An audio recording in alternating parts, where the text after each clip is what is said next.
Boa tarde a todos e todas. Primeiramente, eu gostaria de dizer que estamos gravando o mini curso, porque posteriormente será disponibilizado no canal do YouTube DM UFRPE, tá? Para quem não pôde assistir, tem como visualizá-lo através desse canal. É, Mais uma vez, né? Deixa eu me apresentar, que algumas pessoas aqui não me conhecem.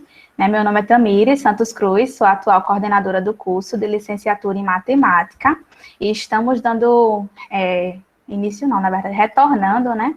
O ciclo de atividades complementares do nosso curso.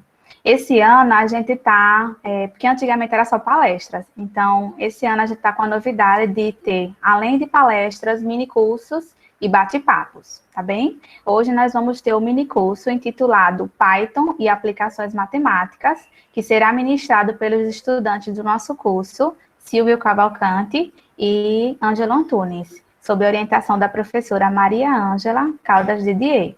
Eu vou passar a palavra à professora Maria Ângela, se ela quiser complementar, e aí em seguida os meninos iniciam a apresentação. Ok, obrigada, Tamires.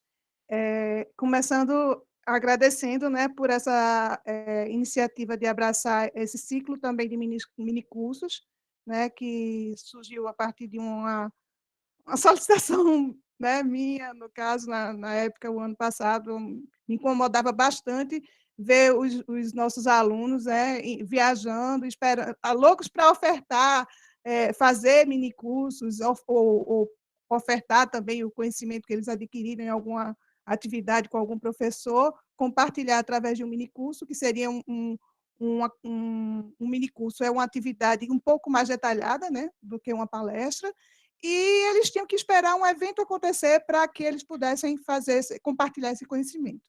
Então, aí eu propus a Tamires que ela, né, fizesse também um ciclo de minicursos, né, como um projeto da coordenação, e ela abraçou essa ideia, e aí a gente está aqui, né, para abertura, né, abrindo o primeiro minicurso desse ciclo. Né. Bom, eu sou professora do departamento, né, de matemática. Eu trabalhei de 2005 a 2010 fiz meu doutorado, e a minha tese foi em simulações de modelos de dinâmica de transmissão de doenças infecciosas, né, modelagem matemática. Eu participei do Programa de Matemática Computacional da Federal, né, fazendo esse doutorado.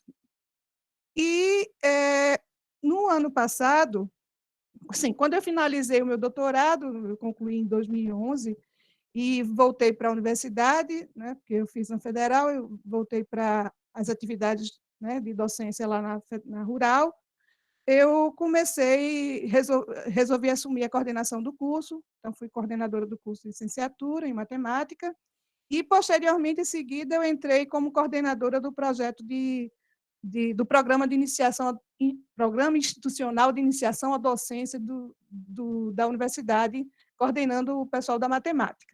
Então, nesse tempo, eu não consegui continuar, né, desenvolvendo minha pesquisa, e de 2 anos para cá, assim, consegui reservar mais tempo e comecei a orientação de alunos de iniciação científica. E quando foi no ano passado, eu digo, não, agora eu vou voltar mesmo à minha pesquisa dos modelos matemáticos e tal. Início mesmo do ano, eu comecei a dar tivemos umas 2, 3 semanas de aula de 2019.1, né, na disciplina de funções, onde lá a gente falava um pouquinho de o que é um processo de modelagem matemática e tal, e eu digo, eita, agora vai engrenar.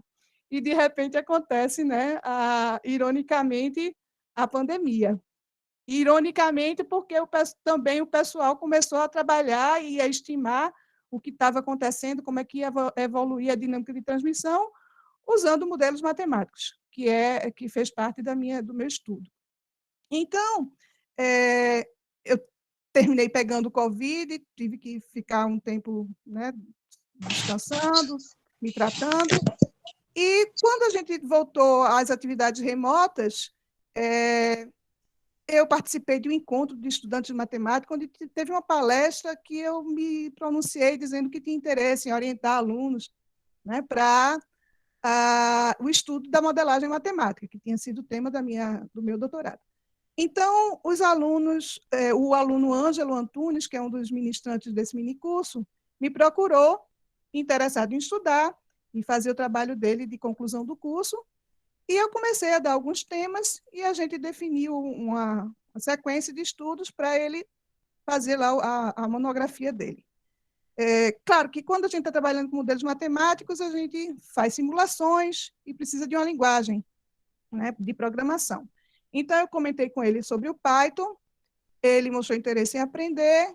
Em paralelo, eu tinha um aluno, contato com um aluno, que é o Silvio, que é o outro ministrante do minicurso, e Silvio, ele estava desenvolvendo comigo a produção de um material didático para uma disciplina de matemática, Teoria dos Anéis, e Silvio comentou comigo que também, que já sabia trabalhar com o Python e também tinha interesse em estudar os modelos matemáticos. Então, eu fiz um programa de uma atividade complementar de 30 horas, onde a gente trocou as experiências, né, os conhecimentos sobre a teoria de modelagem matemática, que Ângelo já tinha tido um pouco mais de conhecimento, já tinha passado para ele algumas coisas para estudar, já tinha discutido comigo, e o Silvio entrou com o Python. E aí a gente foi construindo, fez essa atividade, estudou bastante, e no final a gente conversando e os meninos falando que tinham outros alunos do curso, naturalmente, que tinham interesse em aprender o Python, para usar como uma ferramenta de desenvolvimento, né, da pesquisa, que é super importante e super atual, né? Hoje em dia, bom. E é isso. Aí, então, a gente veio com essa atividade, concluiu e programou em cima do que a gente estudou, né, esse minicurso. E está aqui ofertando para vocês. Tá? Então, é isso. A gente tem aí o aluno Silvio Cavalcante e Ângelo Nunes, e eu espero que vocês aproveitem bastante e saiam aí com novas ideias de pesquisa, né, para enriquecer mais o currículo de vocês, né, e contribuir com a sociedade. Ok, obrigada. Alguma pergunta inicial?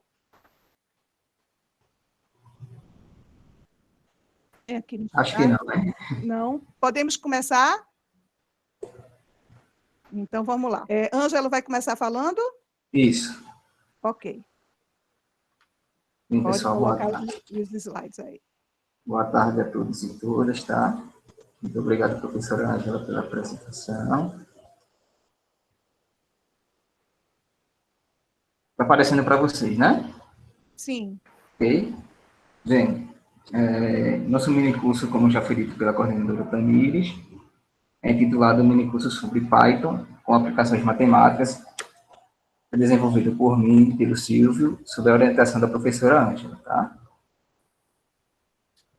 Bem, o objetivo principal do nosso minicurso é apresentar a linguagem Python e algumas aplicações, tá?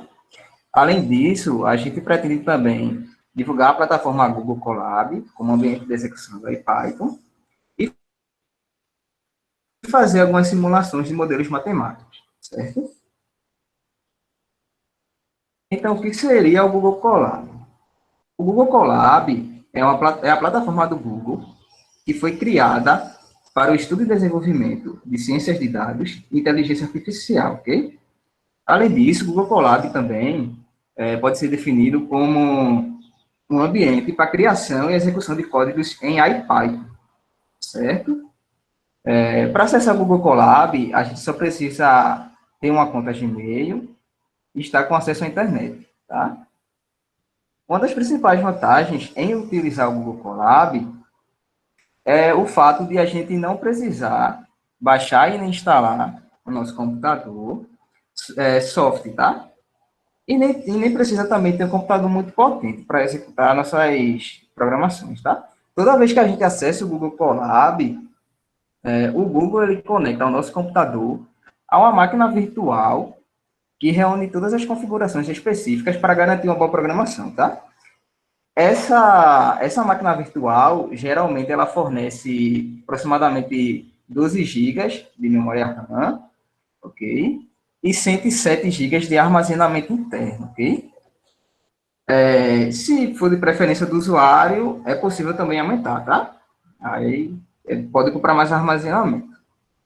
tá certo? Uma outra vantagem do Google Colab é que a gente pode compartilhar nossos códigos de programação com qualquer pessoa através de e-mail, certo? Tudo isso de graça, tá, pessoal? A maior desvantagem é que a gente só consegue programar se tiver com acesso à internet, tá? Ok? Então, o que eu queria que vocês fizessem agora? Eu queria que vocês acessassem, tá? Se possível, o Google Colab, tá? Que pode ser... Todo mundo está vendo meu mouse, né? Tá sim, Ângelo. Pronto. Eu gostaria que vocês acessassem o Google Colab, tá certo? Que pode ser encontrado Licença, nesse link. Angela. Ah, pronto, o Silvio já disponibilizou aqui o link no chat. Pode entrar pelo link, ou se preferir, pode digitar no Google também. Google Colab, que já aparece já de primeira, tá certo? E a gente aconselha que você, quem puder, né, claro, acesse pelo computador, tá? Pelo celular a gente consegue acessar, mas a gente não consegue ter um bom manuseio da plataforma, ok? Certo? Então, vou dar um tempinho para vocês acessarem o Google Colab, quem puder, claro. E aí a gente vai fazer um estudo do ambiente, tá? Da plataforma.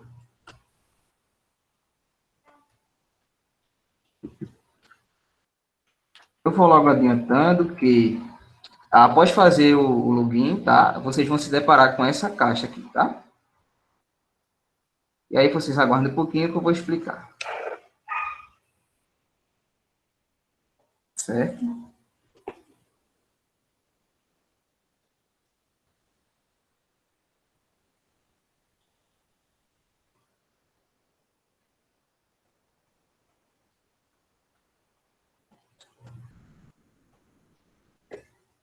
Será que a gente pode continuar já?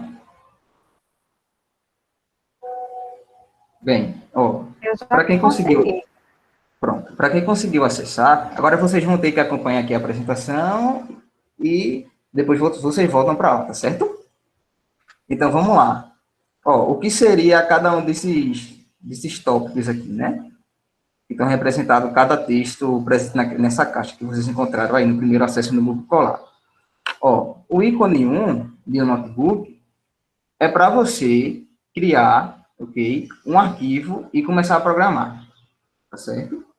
Então, esse seria o destino final, se você clicar em New Notebook, ok? Se você cancelar, essa caixa vai fechar e você vai encontrar algumas informações introdutórias sobre a plataforma, tá? Eu não indico fazer isso agora não, ok? O 3 aqui, ó, vai ser onde fica a listagem dos arquivos, ok? Como é que acontece?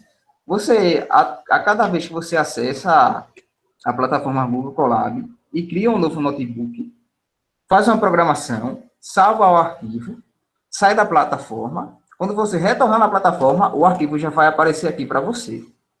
Tá certo? Aqui, ó, o 4 seria para você realizar uma pesquisa desses arquivos, né? Vamos supor que você tenha uma quantidade enorme de arquivos já e que todos não estejam aparecendo aqui, por exemplo. Você vem aqui, coloca o título e consegue acessar, consegue localizar esse arquivo, tá certo? Bem, o 5, o Google Drive. Todo arquivo que você programa no Google Colab, ele automaticamente ele fica salvo no Drive, tá? Vinculado à conta que você utilizou para acessar a plataforma, ok? Tá? Isso é assim. O 6, o GitHub. O que seria o GitHub? Quem já trabalhou com o GeoGebra, por exemplo, a gente sabe que a gente pode salvar um arquivo e disponibilizar para outras pessoas terem acesso, né? O GitHub é exatamente a mesma coisa, tá? No GitHub você pode tanto importar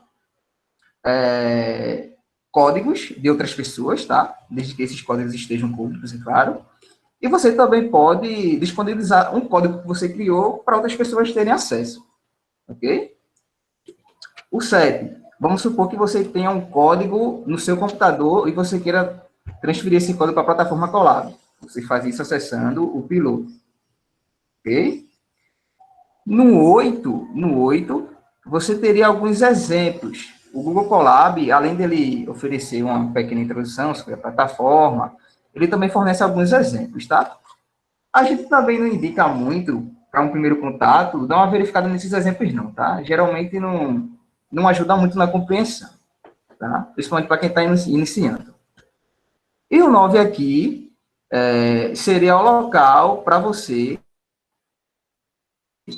acessar os arquivos que você recentemente modificou, tá certo? Ok? Espero que todos tenham entendido, tá? Essa parte. Agora, o que é que eu quero que vocês façam? Cliquem em New Notebook, ok? Para a gente abrir um arquivo de programação, tá? Para quem, por acaso, cancelou, né? Fechou essa imagem aqui, essa imagem inicial, você pode vir aqui em File, tá? E abrir, e vai aparecer a opção para abrir o notebook também, tá? Vai aparecer New Notebook também. Então, vamos criar um campo de programação, tá?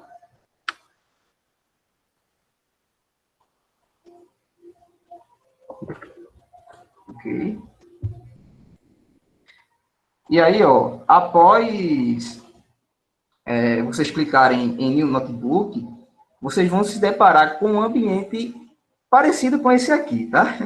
Não vai ser exatamente esse, porque vocês não têm nenhum código, né, de programação. Então, essa parte aqui, ó, sequência de... Imagina um retângulo aqui, tá? Isso aqui vai estar em branco, tá? Não estou movimentando o mouse, ó. Ok? Certo? E aí, vamos lá. Vamos tentar explicar cada uma dessas etapas aqui também. O número 1, onde está aqui com o número 1, é para a gente criar um campo para código. Ok? Então, se vocês clicarem aí em mais code, vai aparecer um campo para vocês iniciarem uma programação. Tá certo? Do mesmo jeito que a gente pode criar um campo para programação, a gente também consegue criar um campo para texto, ok? E a gente faz isso clicando em mais teste, ok? Certo? Ó, eu falei para vocês que toda vez que a gente acessa a plataforma Google Colab, o Google ele conecta o nosso computador a uma plataforma, a uma máquina virtual, foi isso? A gente pode ver essa conexão aqui, ó, tá? Em Connect, certo? E tá como tópico 3, tá? Se vocês apertarem aqui, ó,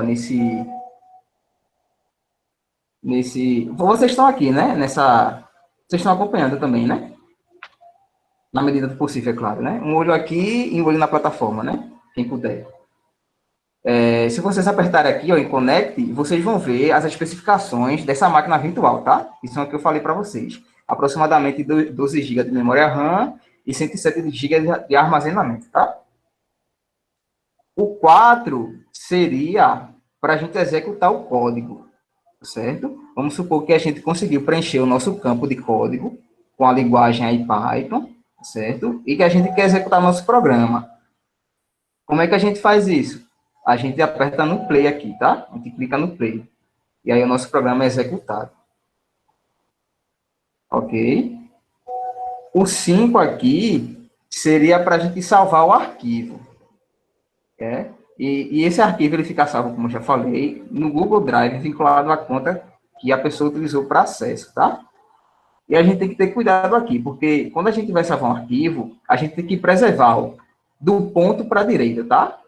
Então, toda vez que a gente for renomear, a gente só pode apagar do ponto para a esquerda, tá certo? Então, eu quero que vocês agora acessem o Google Colab, tá? E nomeiem o arquivo aqui como mini curso aula 1, tá? E, claro, não pode apagar, tá? Nem o ponto, nem o I, nem o P, nem o Y, nem o N, nem o B, tá certo?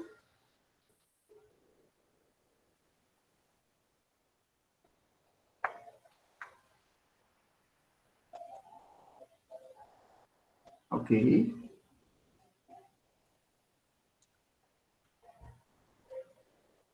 Acho que podemos continuar, né? Toque em Enter, né? Não, é só dar um clique duplo aqui. Perdão. Só dar um clique duplo, tá? É como se fosse uma caixa de texto que tem aqui, ó. Vocês vão encontrar. É só dar um clique duplo. Ao lado do símbolo do Drive aqui, ó. Certo? Aí nomeie lá como minicurso aula 1. Claro, preservando o ponto, o I, o P, o Y, o NB, tá? Se você apagar essa parte do ponto para a direita, quando você for abrir o arquivo, o Google Colab não vai reconhecer como um arquivo de programação IPython, tá? Por isso que a gente tem que preservar.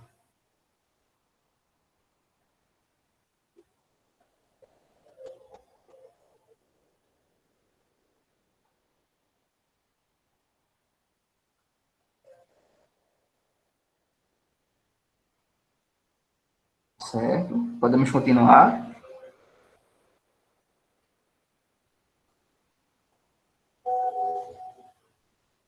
Sim, pode seguir. Certo. Ó, eu quero que vocês apertem novamente conectar aqui, tá?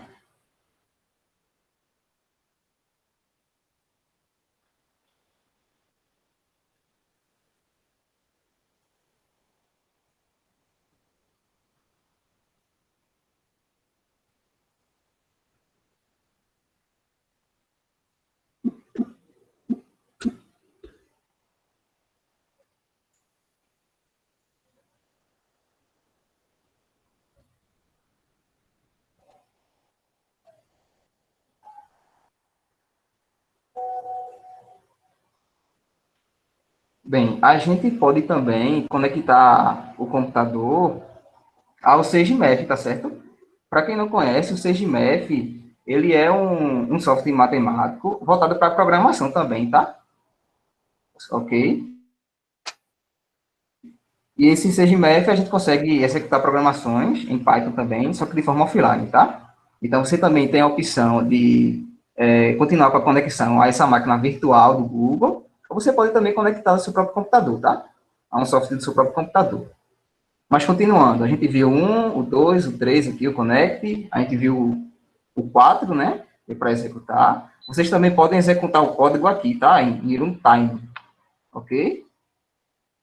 A gente viu o 5, que é para a gente salvar, né? Para a gente nomear o arquivo, tá? E aqui o 6, ó, é um índice, tá certo? A cada momento em que a gente cria um campo de texto e intitula esse campo, por exemplo, como está aqui, ó, sequência de Fibonacci, automaticamente a plataforma ela vai criando um índice, tá certo? E vocês acessam esse índice clicando nesses Onde ela, três né? pontos Aqui. aqui, ó. Onde? Está aparecendo na minha Oi? tela. Tá cortando, eu não consegui entender. Marcos, a gente não entendeu.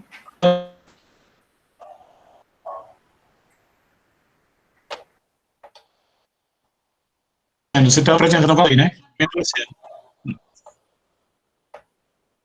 Eu ainda não consegui entender. Se alguém conseguiu entender e puder me repassar. Eu também não entendi. Marcos, se o senhor quiser escrever no chat, fica melhor. Ah, tá certo, ok. Ok.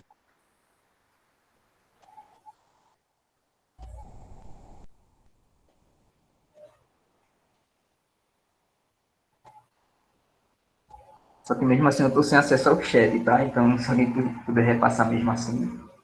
Eu tô de olho, Ângelo. Qualquer coisa eu te passo. Pronto, posso continuar? Pode continuar. Pode. É. O 7 aqui, tá? É para a gente identificar uma parte de um código, ok? Vamos supor que a gente tem vários códigos aqui programados. A gente tem vários campos de códigos como esse aqui, ó, tá vendo? Isso aqui é um campo de código, ok?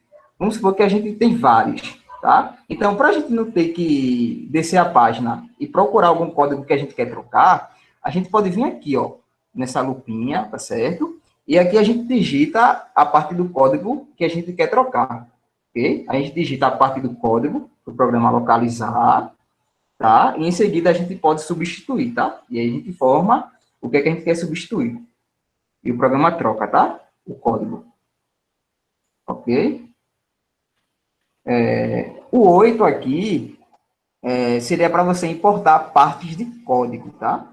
Da plataforma. Para um primeiro contato, eu também não indico muito, tá? Ok? E o 9 aqui é para a gente fazer o upload de arquivo. certo? Ok? Então, isso aqui é a estrutura do ambiente da plataforma Google Colab, tá certo? Quanto mais vocês mexerem nisso aqui, mais adaptados vocês vão ficar, tá certo? Bem, eu falei para vocês, né, entre outras coisas, que a plataforma Google Colab é um ambiente de execução e criação de códigos em IPython, tá? E o que seria o IPython? Para a gente falar do que seria o IPython, a gente primeiro tem que falar do que seria o Python, tá? O Python é uma linguagem de programação, tá certo? De código aberto, tá? Que foi criado no final dos anos 80 pelo programador e matemático holandês Guido van Halsum, ok? E o que seria o IPython? O IPython nada mais, nada menos, nada mais, nada menos, né, de que é uma extensão do Python, ok? É um Python um pouco mais aprimorado, digamos assim, tá certo? A programação IPython foi criada no ano de 2001 pelo físico colombiano Fernando Pérez, tá certo? Uma das vantagens do IPython para o Python é que o IPython, por exemplo, ele já vem com algumas bibliotecas instaladas, tá? Ok? E tanto o Python quanto o IPython fazem parte do projeto Jupyter, ok? O projeto Jupyter, ele foi desenvolvido em 2014. Ele é um projeto que o objetivo, né, é aprimorar os softwares de programação de código aberto em dezenas de linguagens de programação, tá certo? Então, através da plataforma Jupyter, a gente consegue programar em Python, em IPython, em C++, em Julia, e algumas outras, ok? Pronto, vamos agora iniciar a nossa linguagem IPython, tá certo? A primeira função que toda pessoa que está tendo o primeiro contato com a linguagem Python tem acesso é a função print, ok?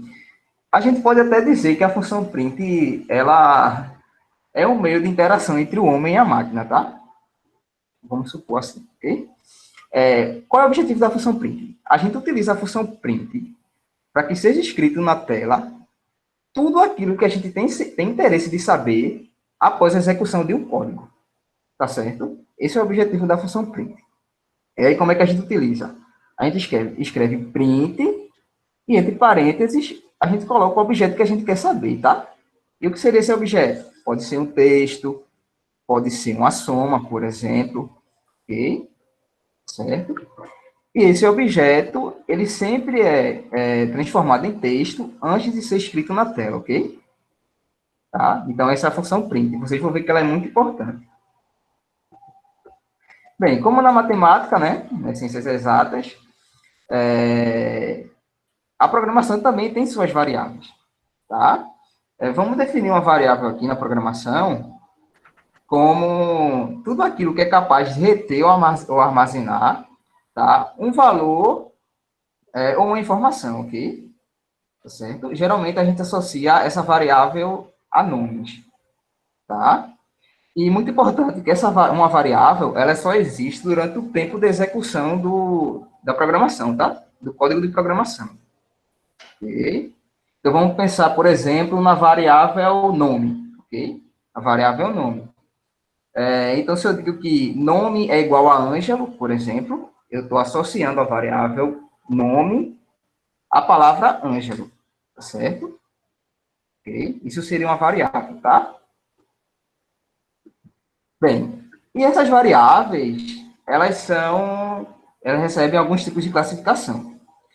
A primeira classificação é a classificação do tipo inteiro, tá? Que a gente representa pelo comando int, tá certo? E essas variáveis representam os números inteiros, ok?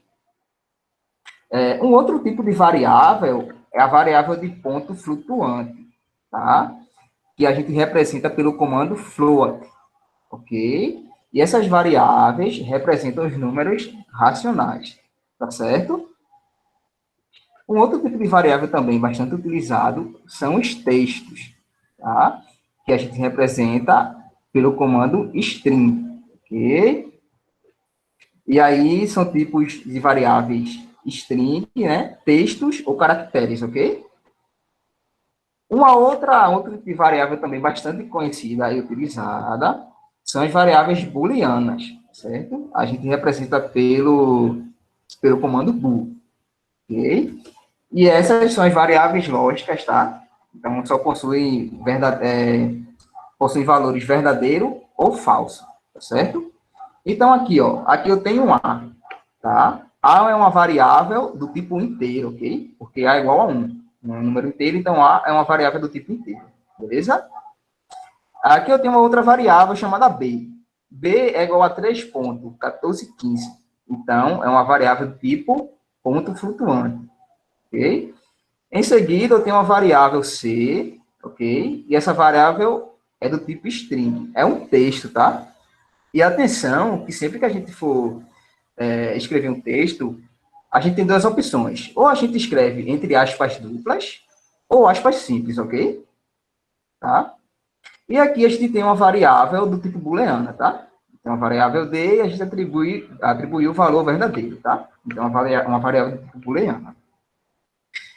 Outra coisa, essas cores aqui não são por coincidência, não, tá?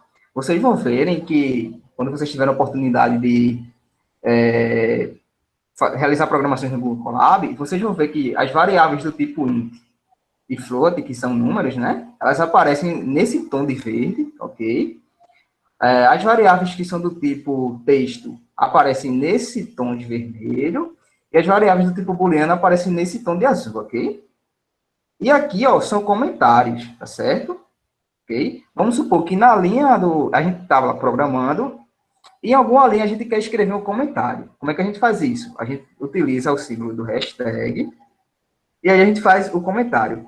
Quando a gente executar o código, naquele playzinho lá, que eu mostrei para vocês anteriormente, o programa ele vai ignorar tudo que vier depois desse símbolo de hashtag, tá? E os comentários ficam exatamente nesse tom de verde. Ok? Certo? Um outro tipo de variável muito importante são as listas, tá certo? A gente pode definir uma lista como uma sequência ordenada de valores, ok? Para a gente informar para o computador, para a programação, que o que a gente está escrevendo é uma lista, a gente utiliza os colchetes, ok? E todos os elementos de uma lista, a gente separa por vírgulas, tá? Então, aqui, ó, eu tenho uma lista, ok? O nome dessa lista é lista, mas poderia ser qualquer outro nome, tá? Aqui, ó. Ok? Então, aqui eu tenho uma lista, e essa lista tem 3 elementos, ok? Esse primeiro elemento é uma variável do tipo inteiro, que a gente já viu, né? É um número inteiro. O segundo elemento é uma variável do tipo texto, ok? E o terceiro elemento é uma variável do tipo ponto flutuante, certo? E cada um desses elementos de uma lista, ele é sempre identificado por um índice, tá? E geralmente não. São os números naturais, ok? E para o computador, pelo menos para a programação aí Python, os números naturais começam no zero, tá? Ok? E a partir deste índice, a gente pode localizar, identificar e alterar um elemento da lista. Tá certo?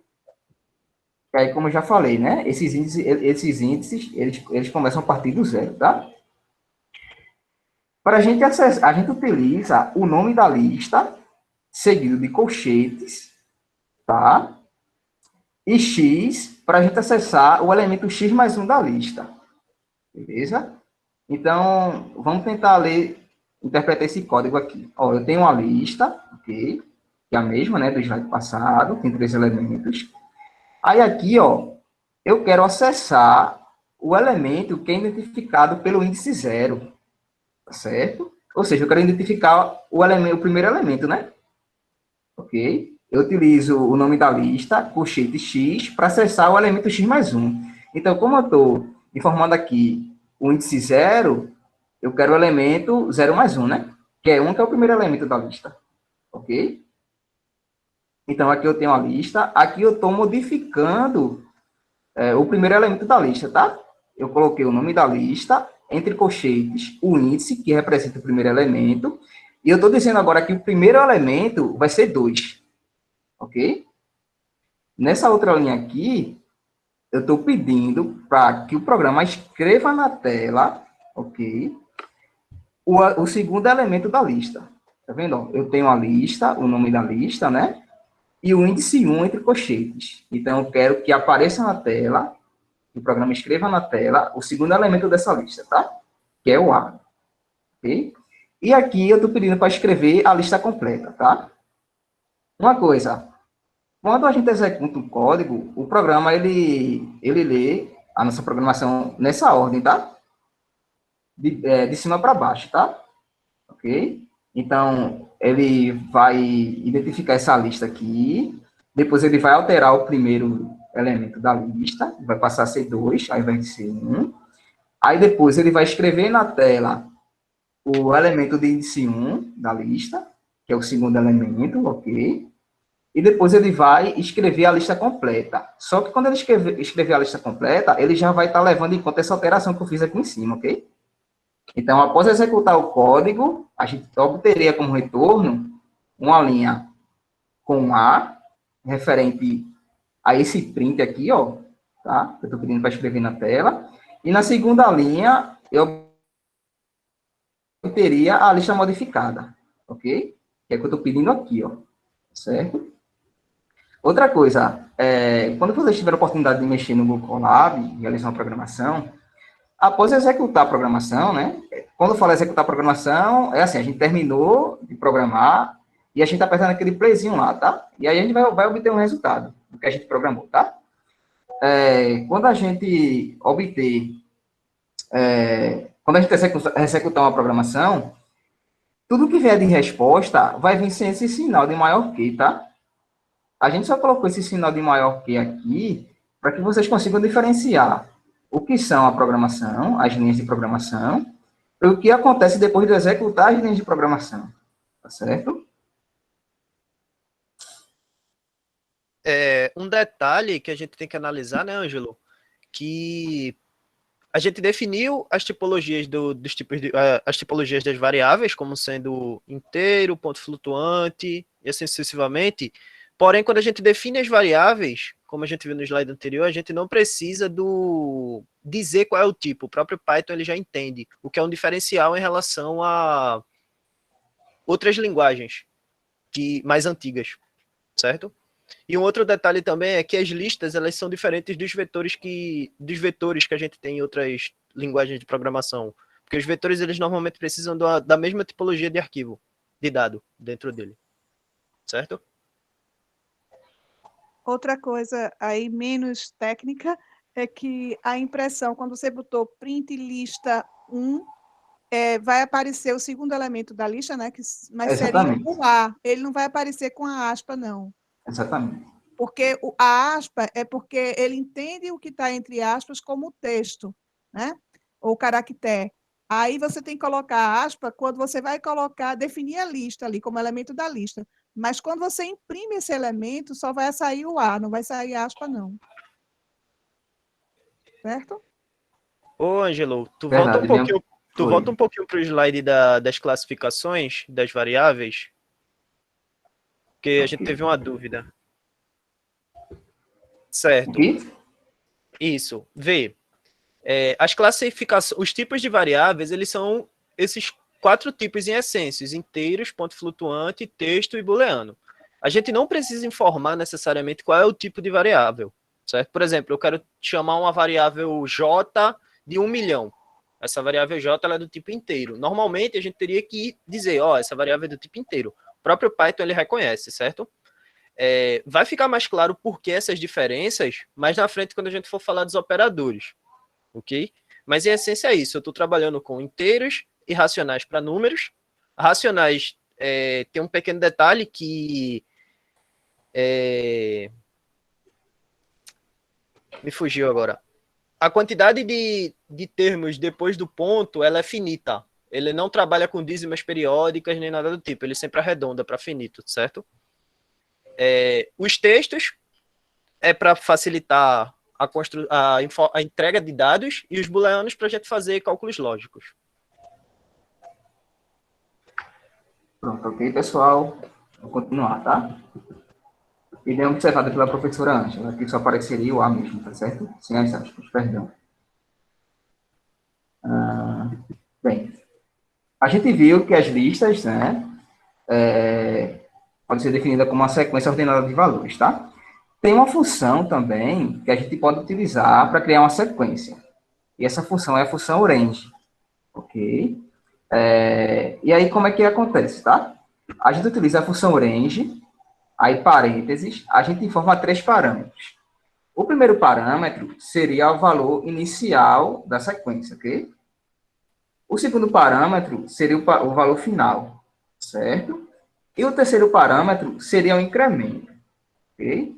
O incremento aqui, pense como se fosse a razão de uma progressão aritmética, por exemplo, tá? Então, aqui, ó, eu tenho vou criar uma sequência, né? Vai começar no 0, com incremento final, com parâmetro final 3, incremento 1. Então, a sequência criada seria 0, 1, 2, ok? Observe que a sequência sempre para antes do termo final, tá certo? Ok? Ele nunca vai até o termo final, ele para antes. Ok, pessoal? E o único parâmetro obrigatório que a gente tem que informar para criar uma sequência utilizando a função range é exatamente o valor final, tá? Por exemplo, se eu tivesse aqui range, parênteses, 3, fecha parênteses, tá? Ele também iria criar essa mesma sequência, tá? Porque, por convenção, quando a gente omite o valor inicial, incremento, o programa, o computador, ele já entende que a sequência vai começar no 0 e vai ter incremento 1, tá certo? Ok? E geralmente a gente utiliza a função range juntamente com o for e com o operador in, que a gente vai ver mais para frente, tá? Ok? E aqui a função range, ela associa a variável número a cada um dos elementos, tá? Dessa sequência. Okay? Então, a gente pode ler isso aqui como número igual a 0, número igual a 1, número igual a 2. Ok, pessoal? Uma coisa que eu acabei deixando passar é preferível que toda vez que a gente vai declarar uma variável, a gente não utilize acento, tá? Ok? Para evitar que dê erro no código. Além dos acentos, Ângelo, também é preferível que evite usar espaços, né? Porque Verdade. senão dá problema. Verdade. Ok?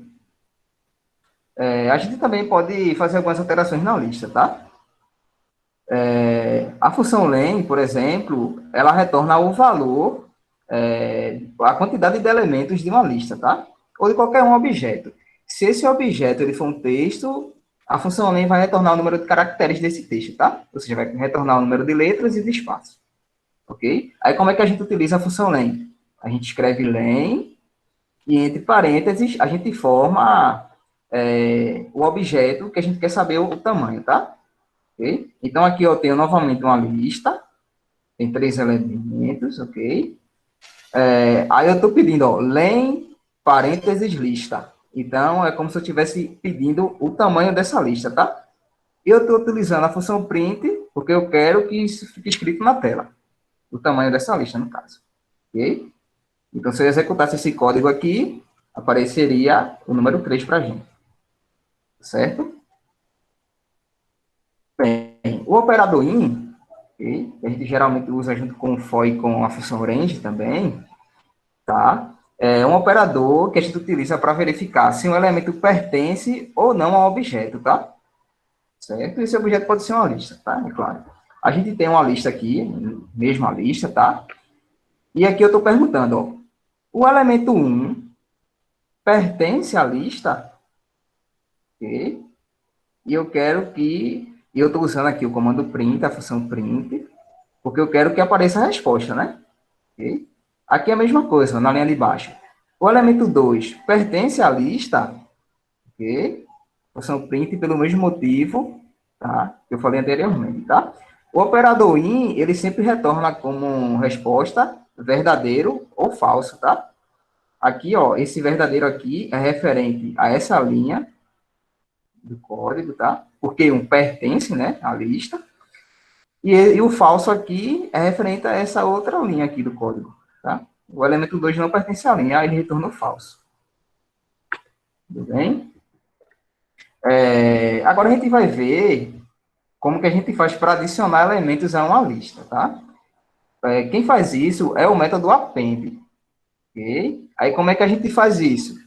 A gente escreve o nome da lista, ponto, append, e entre parênteses, a gente forma um elemento que a gente quer adicionar na lista. Tá certo? Ok? Então, nesse caso aqui, eu estou adicionando nesta lista aqui, ó, o elemento 2, tá? E ele sempre adiciona no final da lista, tá, pessoal? Tá? Então, novamente aqui, lendo essas linhas de código, a gente definiu a lista, que a gente já vem trabalhando com ela. A gente pediu para que essa lista seja impressa, seja escrita na tela, né? Após a execução do código. Aí, nessa terceira linha aqui do código, eu estou adicionando o elemento 2 ao final da lista.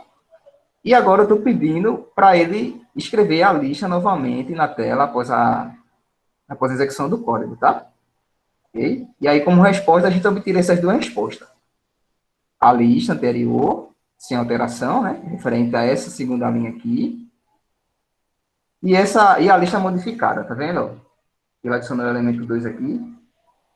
Ok?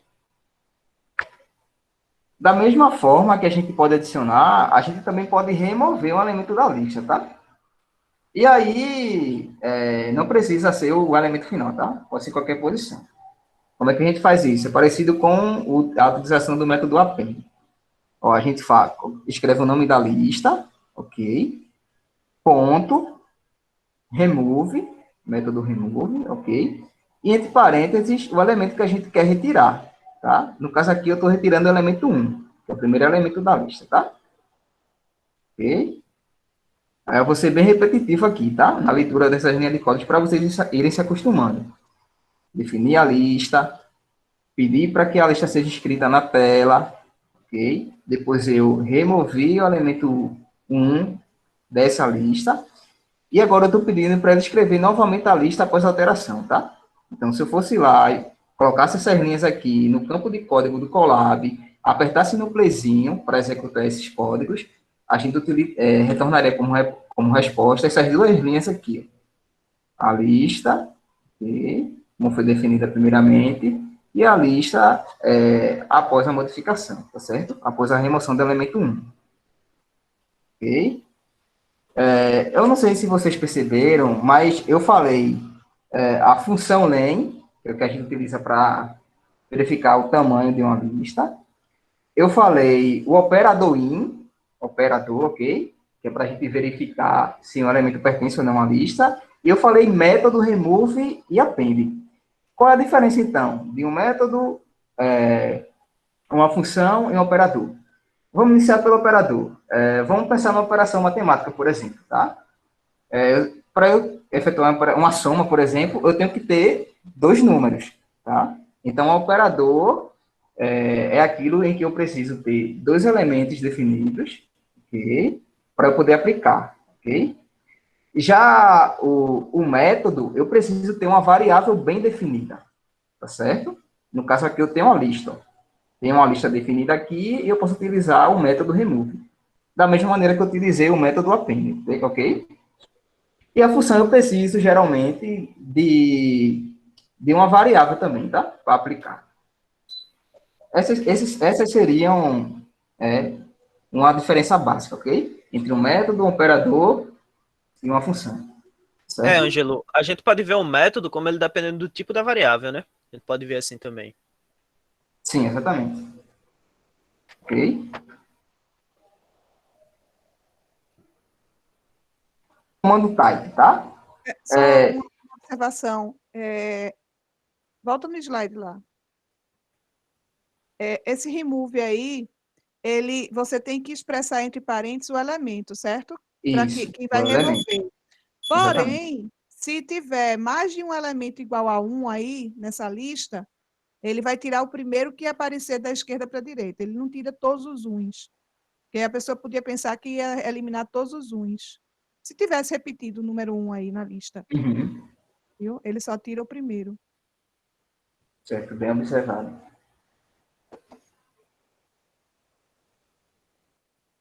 Ok? Comando type. tá? Como o Silvio falou, a gente não precisa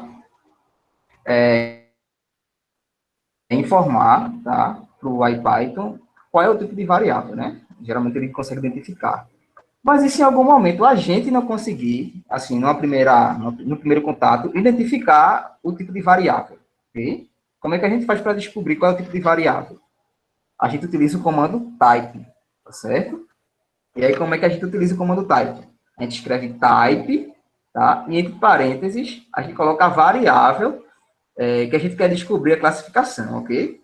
Então, aqui, ó, eu tenho uma variável A, que a gente já viu que é uma variável inteira, a variável B, uma variável do tipo string, né, que é um texto, tá, entre aspas duplas, uma variável do tipo booleana, ok, o C, e o D, a variável do tipo ponto flutuante, tá?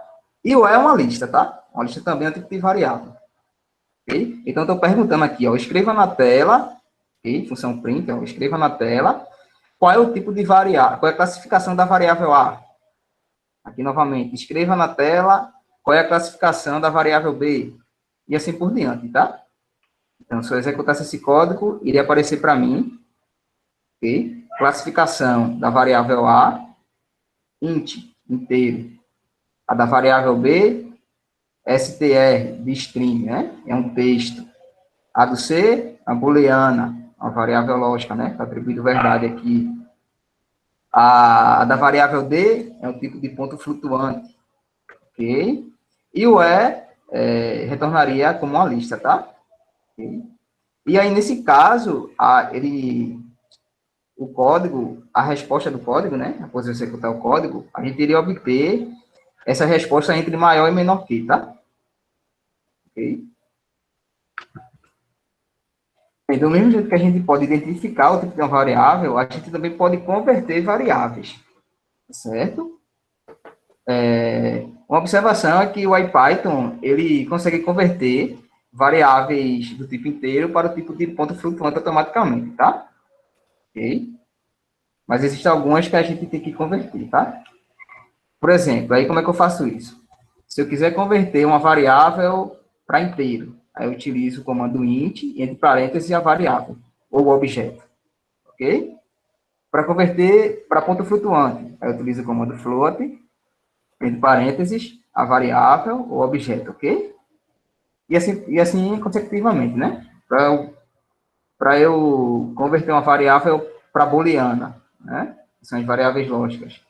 Mesma forma, utilizo agora o comando bool, e entre parênteses a variável, certo? Para converter para texto, eu uso str, de string, né? E entre parênteses, novamente a variável, ok? Tá certo? Então, aqui eu tenho uma variável, tipo booleana.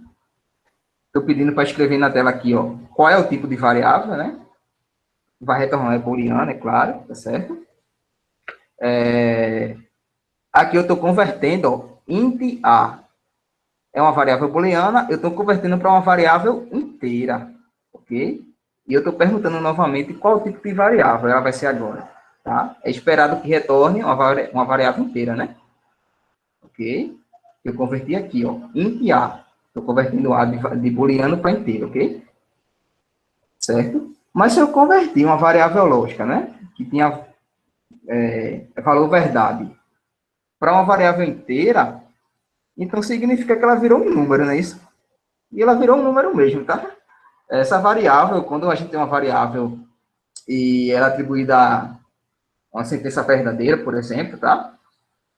E a gente converte essa variável para número inteiro, ela vai ser representada pelo 1, tá? Ok? Se fosse falso, ela seria representada pelo número 0. Certo, pessoal?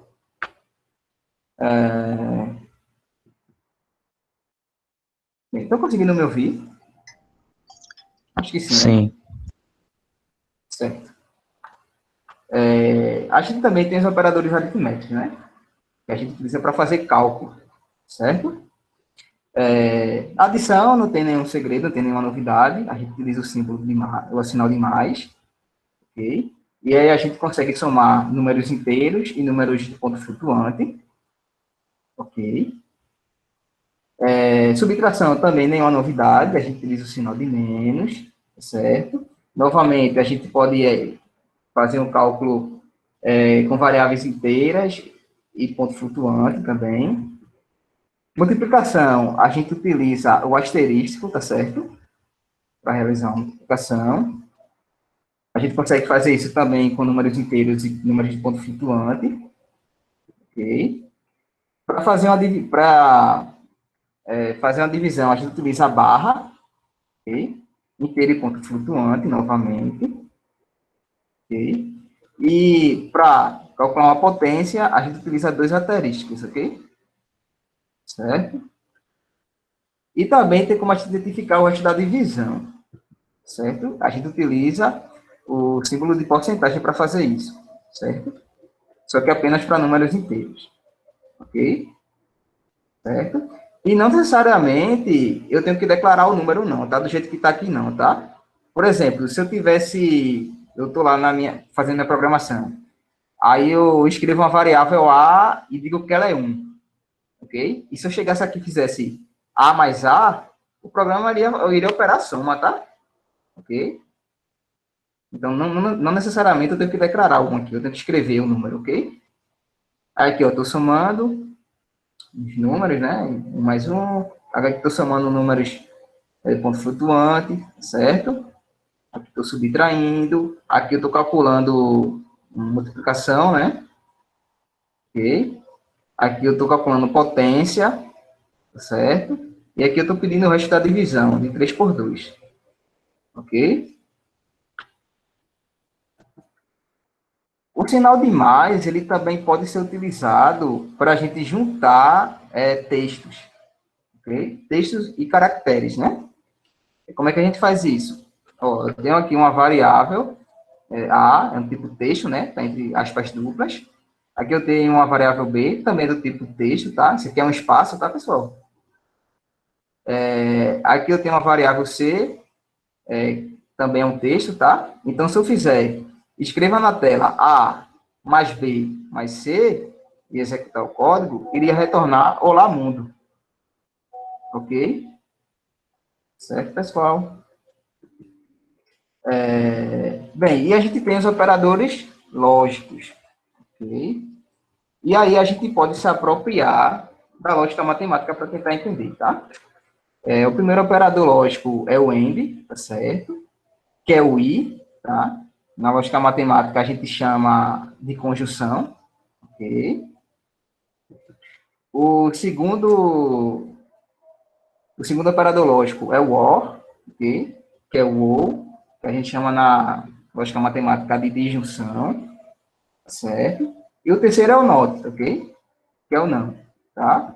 Esses três operadores a gente só consegue aplicar a sentenças booleanas, tá? Tá certo? E aí, as propriedades de lógica continuam valendo aqui, tá? Por exemplo, o I, se eu utilizar o I com duas sentenças, tá? Só vai me retornar verdadeiro se as duas forem verdadeiras, ok? Se eu utilizar o OR, só vai me retornar falsa se as duas sentenças forem falsas, ok? Se eu negar uma sentença verdadeira, ela fica falsa, se eu negar uma falsa, ela fica verdadeira, ok? A gente também tem os operadores de comparação, certo? E aí eu queria chamar a atenção para o sinal de igual, tá? Quando a gente utiliza um sinal de igual, ok? A gente está afirmando, por exemplo, nesse caso, que A é igual a 1, ok? E se a gente utilizar 2, a gente está perguntando, por exemplo, nesse caso, se 2 é igual a 1, tá certo? Então, para atribuir valor a uma variável, geralmente é uma variável, eu utilizo um sinal de igual, tá? Para fazer uma pergunta, eu utilizo 2, certo? Ok. O sinal de diferente, para a gente verificar se duas variáveis ou dois números são diferentes, a gente utiliza o sinal de exclamação e o de igual, ok? Tá? Então, aqui eu estou perguntando, 2 é diferente de 1, tá? E me retornou verdadeiro, né? Para verificar se um número é maior que o outro, né? Também não tem muita novidade, a gente utiliza o sinal de maior que, ok? Para verificar se o número é menor que o outro, também não tem novidade, a gente utiliza o sinal de menor que, tá certo? Para verificar se o número é maior ou igual, a gente utiliza o sinal de maior que, seguido do igual, tá certo? E para verificar se um número é menor ou igual que o outro, a gente utiliza o sinal de menor ou igual, juntamente do sinal de igual, tá? Tá? E sempre como a gente está comparando, né? A gente sempre vai obter ou falso ou verdade como resposta, tá? Ok? Bem, vamos dar início agora aos tipos de estruturas, né, que são muito importantes na programação IPython, tá? A primeira estrutura que a gente vai ver é a estrutura de condição, tá? O nome condição aqui não é por acaso. A gente pode se apoiar na lógica matemática também para entender o que seria uma estrutura de condição, certo? A gente utiliza uma estrutura de condição quando a gente quer executar um comando, desde que uma execução seja verdadeira, certo? Então, vamos pensar lá na lógica matemática. Geralmente, a gente tem duas sentenças, né? A gente chama uma de P e uma de Q, ok? Então, se eu usar o conectivo condicional, a gente tem o seguinte, né? Se P, então Q. Se P é verdade, então o que acontece, não é isso? Okay? P implica Q, não é isso? O nosso se aqui é o if, ok? O nosso se é o if. A gente utiliza o if, a estrutura if, tá? Toda vez que a gente quer que o programa ele execute um comando, desde que uma condição foi verdadeira, tá certo? Aí eu gostaria que vocês prestassem muita atenção nessa estrutura aqui, ó. Como é que a gente utiliza? Ó, a gente utiliza o if, ok? Em seguida, a gente fornece a condição, tá? Dois pontos. Aí, muita atenção aqui. Na outra linha, a gente tem que deixar dois espaços, ok? Tem que dar dois espaços. E a gente quer o que o programa, e a gente informa o que o programa tem que executar se essa condição for verdadeira, tá certo? Okay? A gente pode pensar aqui que o P é a nossa condição e o Q é esse PES aqui, tá? Então, se P acontece, execute Q, ok? Okay? Espero que todos tenham entendido, tá? E muito importante, tem que ter os dois pontos, e na linha seguinte, tem que deixar esses dois espaços aqui, tá? Senão tem erro. Ok? Uma observação, a gente tem aqui esse comando PES, ok? Quando é que a gente utiliza esse comando PES? Vamos imaginar que a gente está fazendo a nossa programação e a gente precisa construir uma estrutura desse tipo do if, ok? Só que a gente não quer que o programa execute nada nessa estrutura. A gente utiliza o comando PES para fazer isso, tá? Ok? Porque imagine, veja, eu disse que a gente pode pensar assim, né? A condição é o P e o PES é o Q, tá? Imagine se eu não informar o Q. O programa iria ler se P e o resto. Então, daria erro, né? Se eu não completasse com a informação. Ok? Só que se eu colocar o PES, ele vai ler, tá? Se P, então Q. Se isso aqui for verdade, execute isso. Mas ele não vai executar nada, tá? Ok? Certo? E esse comando PES, ele pode ser utilizado também, tanto numa estrutura de condição, quanto numa estrutura de repetição, tá? A gente vai ver já já. Beleza, então, vamos supor que a gente analisou uma condição aqui, utilizando o if, e essa condição não foi verdadeira, foi falsa. E agora, como é que a gente faz? Okay? A gente utiliza o elif. Okay? O elif, a gente utiliza geralmente junto com o if, tá? Para verificar se uma outra condição é verdadeira, quando a condição verificada no if foi falsa. Ok? Então, ó, a gente verificou uma condição no if e ela foi falsa, certo? Então, ele não vai executar nada, né? Foi falsa. Então, agora a gente quer verificar se uma outra condição é verdadeira, tá? Aí a gente coloca elif, novamente a condição, dois pontos, novamente o espaço, tá certo? E o que é que a gente quer que o programa faça se essa condição aqui agora for verdadeira, certo? Tá? E muito cuidado com a estrutura, tá certo? Tem que ter os dois pontos, tem que ter o espaço aqui, ó, na linha seguinte, tá? Mas se essa condição que eu avaliei aqui no Alif, ela também foi falsa, tá?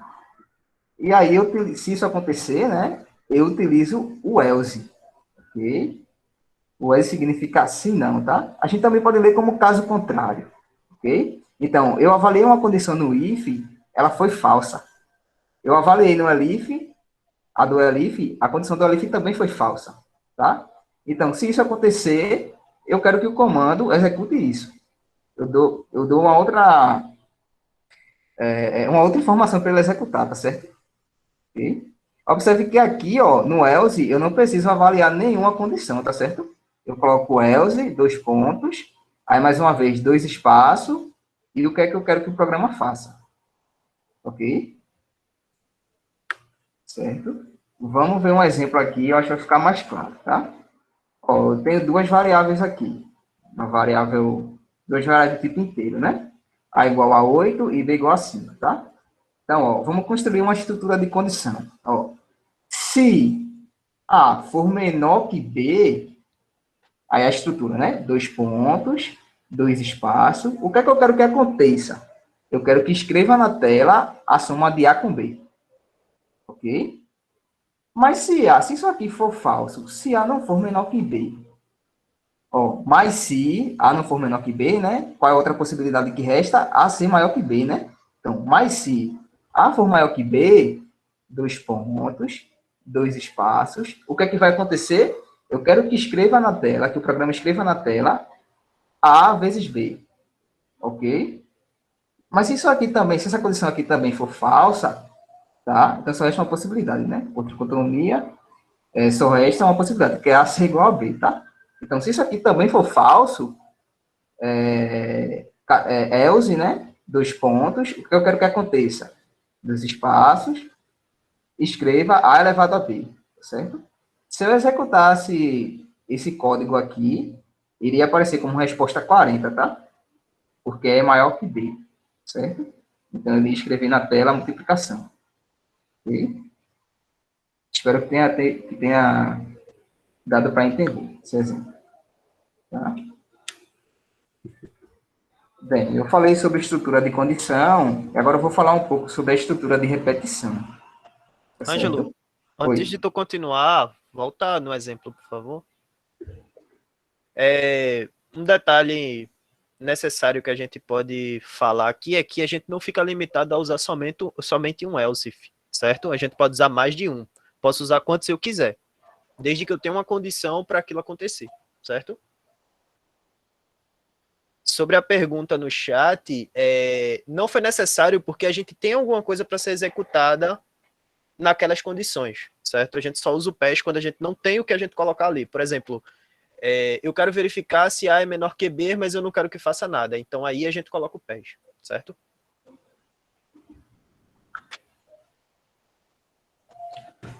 Ok. Bem, como eu estava falando, né? A gente já viu uma estrutura de condição, agora a gente vai ver uma estrutura de repetição, certo? Como o próprio nome já torna intuitivo, né? A gente utiliza uma estrutura de repetição quando a gente pretende executar o mesmo comando mais de uma vez, certo? Os comandos mais utilizados na estrutura de repetição são o while e for, tá? Então, o que seria o comando while? O while significa enquanto, tá certo? Tá? Então, toda vez que eu vou executar o while, eu vou precisar de uma condição também, tá? Igual eu precisava no if, no if e no elif, tá? Só que qual é a diferença? Lá eu tinha assim, se P acontece, se P é verdade, então o que acontece, né? Aqui vai ser da seguinte maneira, ó, enquanto P for verdade, então o que acontece, ok?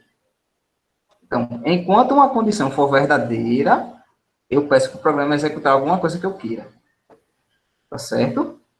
Tá? E muita atenção aqui também, novamente na estrutura. Eu utilizo o while, Em seguida, informa a condição, 2 pontos,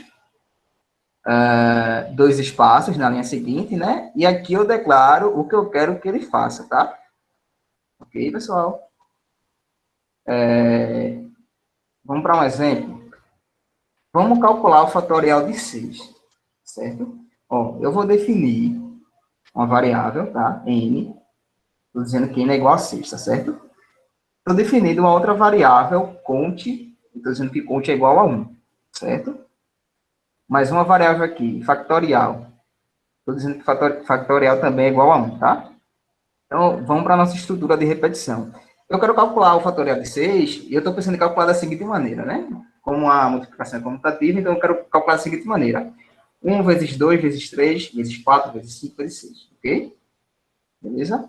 Então, ó, enquanto minha variável cont for menor que n, ou seja, enquanto cont for menor que 6, o que é que vai acontecer? Cont vai ser cont mais 1. Ok? Então, eu vou sempre adicionar 1 em cont. E fatorial vai ser factorial vezes cont. Beleza? Ok? Então, enquanto o cont for menor que 6, isso aqui vai acontecer repetidamente, tá certo? Quando o cont não for menor que 6, então ele vai parar e eu quero que apareça, ok? Que seja escrito na tela o valor do fatorial, ok? Tá? Se eu rodar esse código, vai aparecer 720, ok? Que é o valor do fatorial de 6, né? Então, vamos tentar entender como foi que o computador ele construiu, tá? Ó, cont é 1, né? Começou daqui de cima, ó. Cont é 1. 1 é menor que 6? É. Então, o que é que vai acontecer? Cont vai ser cont mais 1. Então, cont vai ser 1 mais 1, cont é 2, ok? E o fatorial? Fatorial, que é 1, daqui de cima, ok? Vai ser fatorial vezes cont, que é 2. Então, ficar 1 vezes 2, no fatorial é 2. Ok? Esse foi o primeiro ciclo. Vamos para o segundo ciclo agora. Cont agora é 2, tá? Eu adicionei 1 aqui no primeiro ciclo. 2 é menor que 6? É. Então, o que é que vai acontecer? Novamente, eu vou adicionar 1 em cont, tá? Cont é 2, vou adicionar 1, então cont agora é 3. Tá certo? E o fatorial? No fatorial era 2, né? Vai ser 2 vezes cont, que é 3. Então, meu fatorial agora é 6. Tá certo? Vamos para o outro ciclo. Cont agora é 3. 3 é menor que 6? É. Então, o que, é que vai acontecer novamente? Cont vai ser cont mais 1, tá? Então, cont vai ser 3 mais 1. Cont agora é 4, tá? E o meu fatorial? Meu fatorial vai ser o meu fatorial do ciclo passado vezes o cont, ok? Meu fatorial do ciclo passado foi 6. E meu cont agora é 4, que eu adicionei 1 aqui. Então, meu fatorial agora é 6 vezes 4, que é 24. Ok? Vamos para o próximo ciclo. Meu cont é 4. 4 é menor que 6? É. Então, o que é que vai acontecer? Eu vou adicionar 1 no meu cont, né? Meu cont é 4, estou somando 1, meu cont agora é 5. Ok? E o meu fatorial? Meu fatorial vai ser meu fatorial do ciclo passado, que é 24, vezes o cont, que agora é 5. Ok? Então, meu fatorial agora é 120. Beleza? Vamos para o próximo ciclo. Meu cont é 5, né? É 4, né? Não, perdão. Meu cont agora é 5. 5 é menor que 6? É. Então, o que é que vai acontecer? Novamente, cont vai ser cont mais 1. Ok? Então, vou adicionar 1 em cont. Cont é 5, vai passar a ser 6. Certo? E o fatorial? O fatorial vai ser fatorial do ciclo passado, ok? Que foi 120, vezes o cont, que agora é 6. Ok? Então, meu fatorial agora é 720. Beleza? E o meu cont ficou 6, né? Que era 5, adicionei 1 aqui, ficou 6. Então, vamos para o próximo ciclo. 6 é menor que 6? Não, 6 não é menor que 6. Então, ele vai parar. Ele vai parar de reproduzir esse processo aqui. Ok? Quando parou, qual era o valor do meu fatorial? 720. Tá aqui. Ok, pessoal? Então, isso é um ciclo de repetição, tá? Eu estou executando a mesma coisa várias vezes, que esse processo aqui, ó, essas duas linhas, tá certo? Uma outra coisa, olhando, assim, numa linguagem mais, assim, pensa assim, ó, eu estou dizendo que coach é coach mais um, né?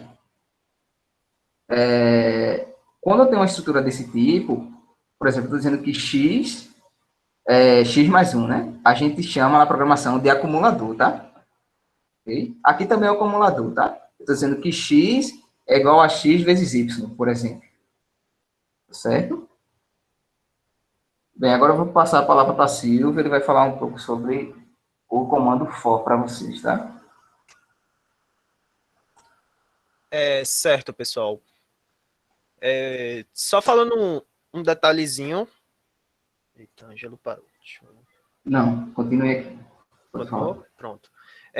O count ele está recebendo uma função de acumulador, um acumulador aditivo, e o fatorial está recebendo uma função de um acumulador multiplicativo, certo? Essa função de acumulador aditivo, a gente usa ela para fazer contagens. Por isso a gente colocou esse nome count nela, certo? A estrutura for, pode passar. A estrutura for, ela já tem esse contador embutido, certo? Ângelo?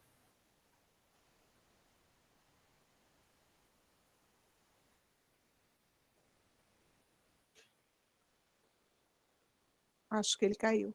Eu também acho. Eu vou apresentar aqui. Eu tô com o slide na reserva. Eu peço para quem fixou a apresentação de Ângelo, mude para minha. Certo? Eu tô apresentando.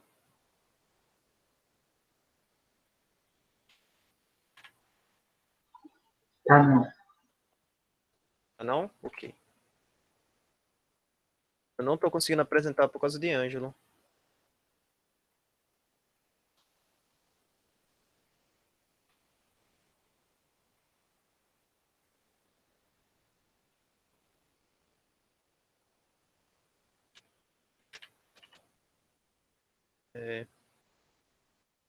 Aí.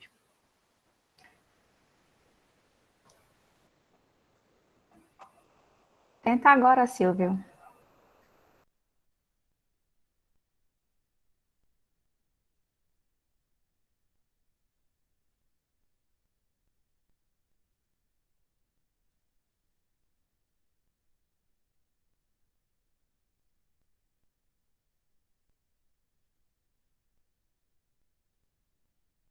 Silvio, estás aí? Tô aqui, professor. Eu não tô conseguindo apresentar o slide. Tenta novamente, que eu consegui tirar de Ângelo aqui. A minha ficou apagada. Eu não consigo transmitir a tela. Deixa eu tentar aqui. Abrir aqui no navegador e tentar pelo navegador. Só um minuto. Uhum.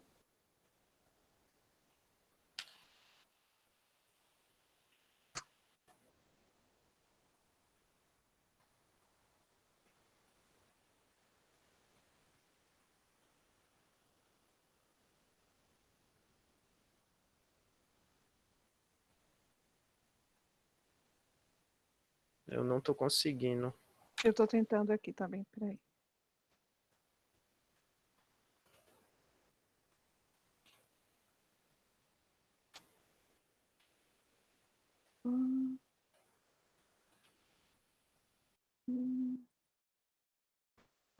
Se não conseguir, Ângela, me envia pelo WhatsApp que eu posso apresentar aqui.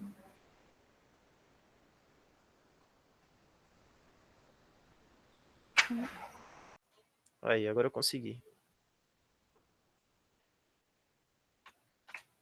Está um pouco lento o sistema. Vocês estão conseguindo ver direitinho o slide? Sim. Sim. Beleza. Recapitulando, o count ele recebe a função de um acumulador aditivo e o fatorial um acumulador multiplicativo, certo? Existem comandos para calcular o fatorial direto, só que aqui a gente está mostrando a essência E como é que a gente aprende e como a gente pode aplicar isso utilizando a programação, certo? Aí existe um outro carinha, que é o comando for, uma outra estrutura de repetição. Ela é uma estrutura de controle de fluxo, onde a gente especifica cada termo que vai ser executado. Por exemplo, cada instante que vai ser executado. Por exemplo, eu quero que um certo cara execute 10 vezes. Por exemplo, fazer isso com for vai ser um pouco mais tranquilo do que fazer com a estrutura while, certo? A construção do for, ele é da forma for, uma estrutura que resgata elementos e um pés, certo? Na verdade, não um pés, meio que um então. Esses dois pontos representam meio que um então. O for é o para, então é para cada i pertencente a um certo conjunto, no nosso caso aqui o range é o conjunto de 1 até 9, certo? Ele vai executar um comando para cada i desse, ok?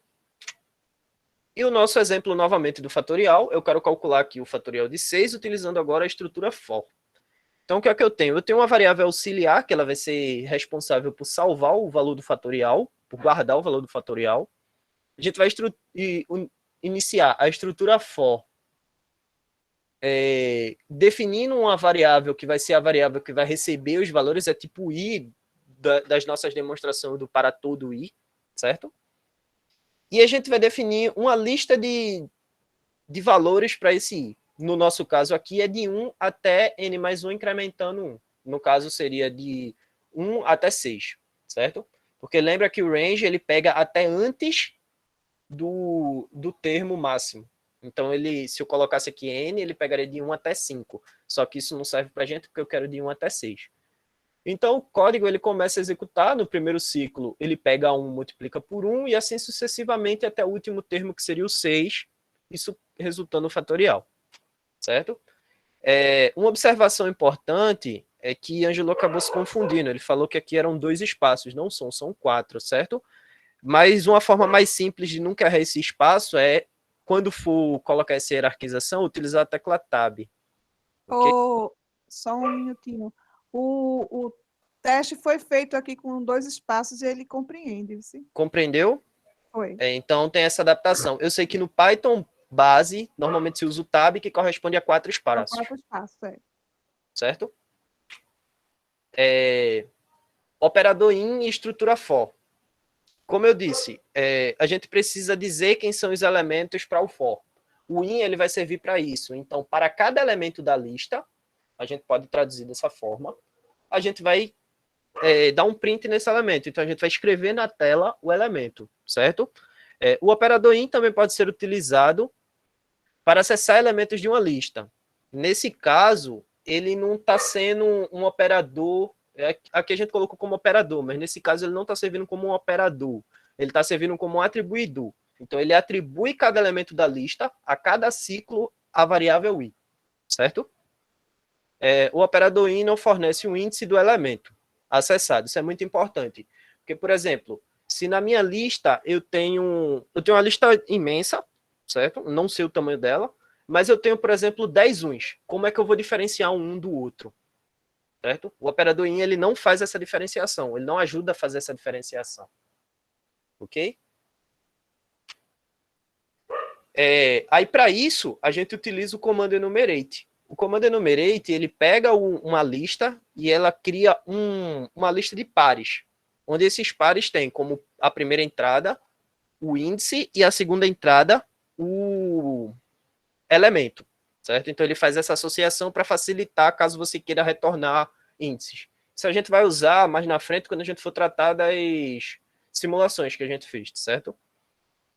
Existem 2 formas de usar o enumerate. A primeira é dessa forma aqui, que a gente informa uma variável para um índice e uma variável para receber os elementos, certo? E a segunda forma seria informar apenas uma variável, onde essa variável ela vai receber 2 entradas. Aí ela deixa de ser uma variável única. Por exemplo, a índice aqui ela é do tipo inteiro, aí se a gente definir uma única variável, ela vai ser do tipo lista, certo? E o enumerate ele tem a propriedade de você especificar a partir de que número vai começar a contagem, certo? Isso é colocado na segunda entrada da função. Ela é opcional, tá certo? É opcional. E caso você não informe, ela começa a contar do 0. No caso aqui no segundo exemplo, a gente informou para começar a partir do 2, então o índice começou a partir do 2 aqui, ó, tá vendo? Uma outra coisa que não foi falada quando falamos da função print. Eu posso pedir para o Python imprimir quantas variáveis eu quiser, desde que eu separe elas por vírgula, tá certo? E para finalizar hoje, a gente vai falar de funções. Funções em Python. A gente já discutiu antes a diferença entre função, operador e método, certo? A gente vai falar apenas como criar funções, não vamos falar como criar métodos, nem como criar operadores, ok? Uma função é um bloco de código que só é executado quando é chamado. Podemos passar dados, conhecidos como parâmetros, para uma função, que pode retornar dados como resultado. Em Python e IPython, uma função é definida utilizando a palavra-chave def. Okay? Você não pode definir uma função chamada def. Certo? Por exemplo, def. Você não pode fazer isso, porque ela é uma palavra-chave. Para chamar uma função, usa-se o nome da função seguido dos parâmetros. Aqui a gente tem um exemplo simples de uma função que retorna o lar mundo. Okay? Se eu não colocar no código o comando function, abre parêntese, essa parte aqui ela é ignorada, certo? Porque isso aqui é a definição da função. Ela só é executada quando eu chamo a função por meio do nome dela. No caso, se eu chamar essa função, ela vai me retornar, ela vai escrever na tela o lar mundo, ela não vai retornar nada. A gente vai ver daqui a pouco a diferença entre retorno e escrita. Argumentos.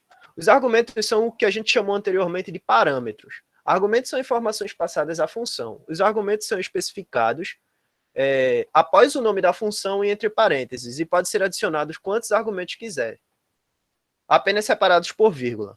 Nesse caso aqui, a gente especificou o parâmetro name, certo? Que vai ser passado. Então, para chamar essa função, eu tenho que dizer quem é esse parâmetro. Se eu não disser quem é ele, eu vou obter um erro.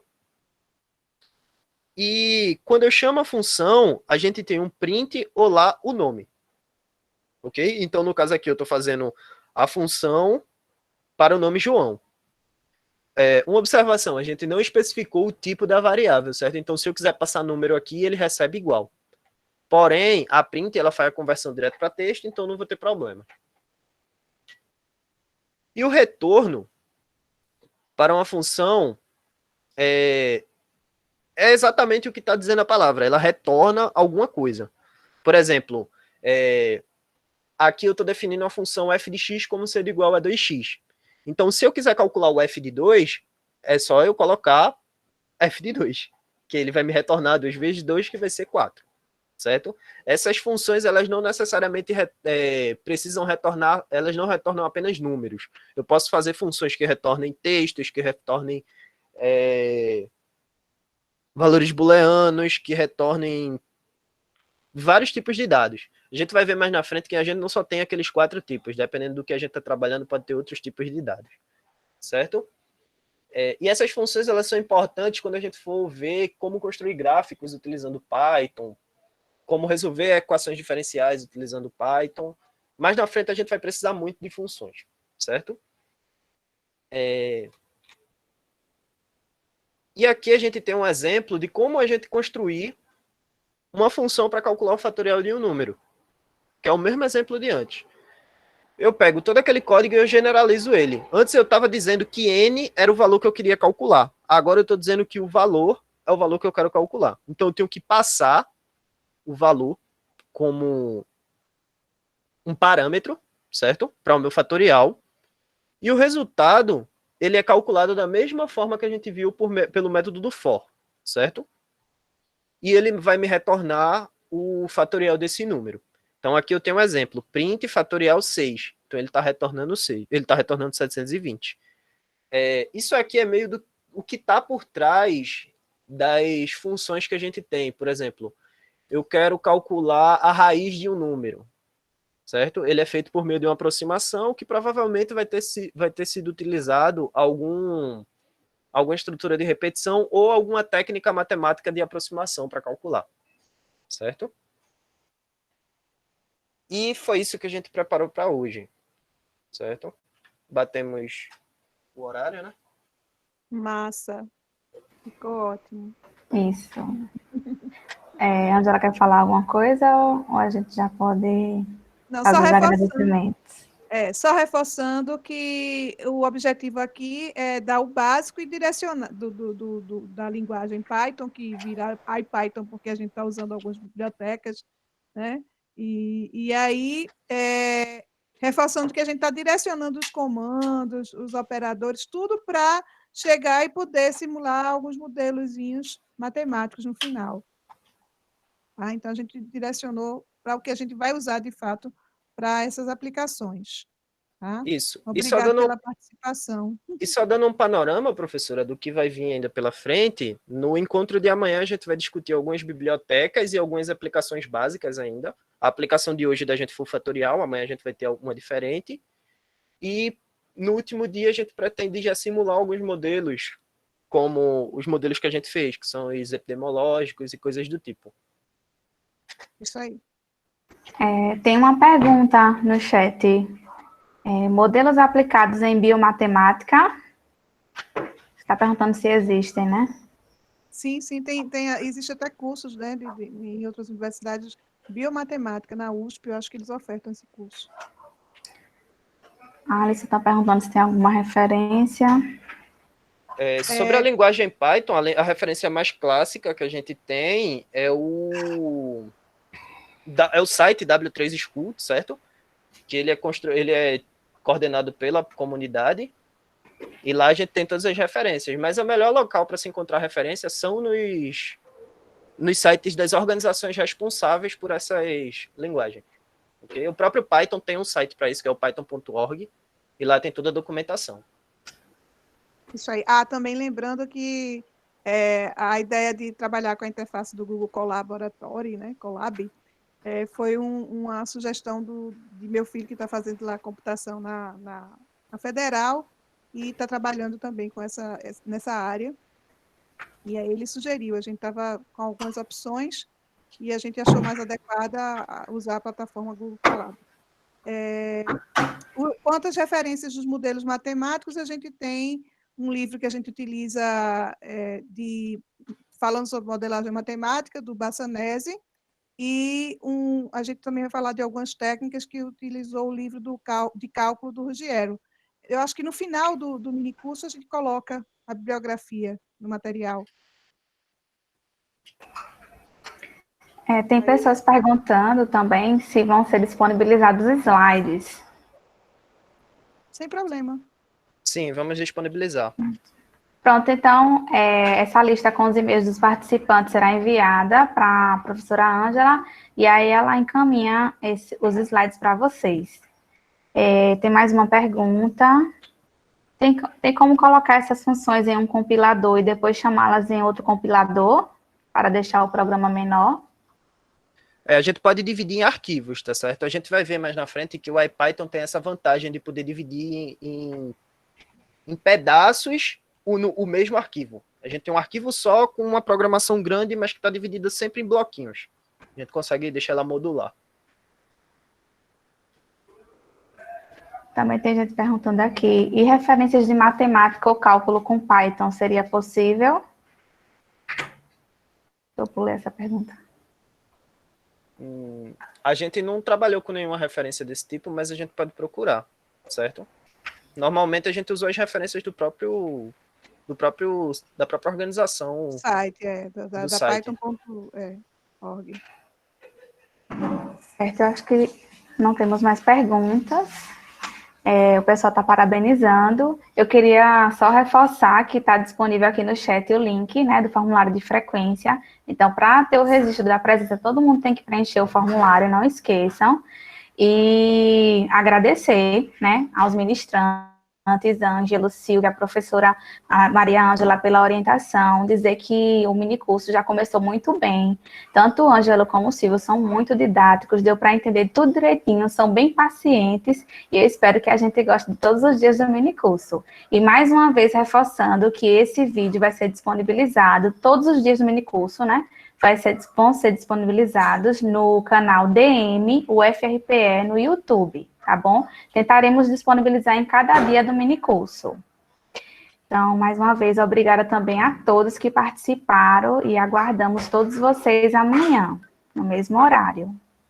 Tchau, tchau, gente. Até amanhã. Tchau. Até amanhã. Obrigado, boa tarde, até amanhã.